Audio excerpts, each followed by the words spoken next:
بسم اللہ الرحمن الرحیم۔ السلام علیکم۔ ویڈیو اچھی لگتی ہے تو اس کو لائک ضرور کریں اور چینل کو سبسکرائب کر کے ویڈیو کو آگے شیئر کر دیں۔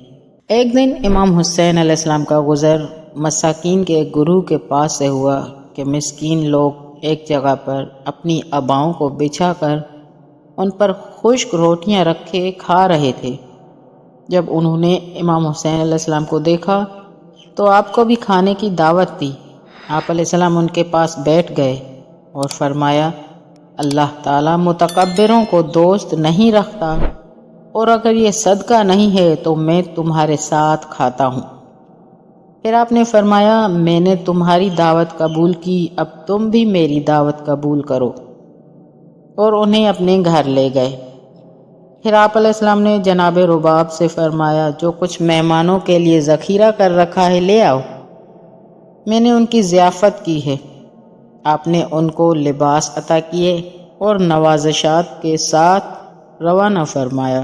دوسری جگہ پر ملتا ہے کہ اسماعیل بن یزید نے اپنی سند کے ساتھ محمد بن علی امام محمد باقر علیہ السلام سے روایت کی ہے کہ ایک شخص نے عہد رسول خدا میں ایک گناہ کیا اور خوف کے سبب چھپ گیا۔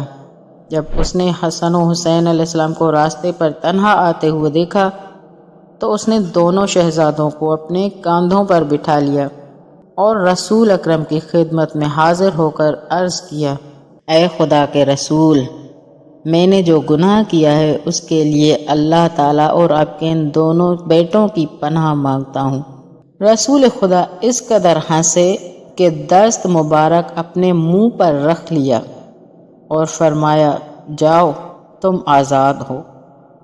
اور حسن و حسین علیہ السلام کو فرمایا، میں نے اس کے حق میں تمہاری شفاعت کو قبول کر لیا۔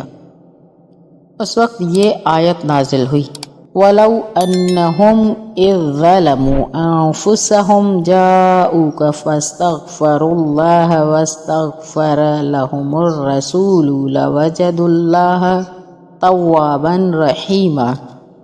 سورہ نساء آیت نمبر 64۔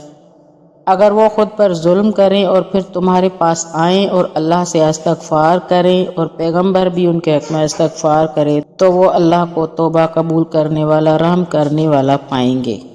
والسلام۔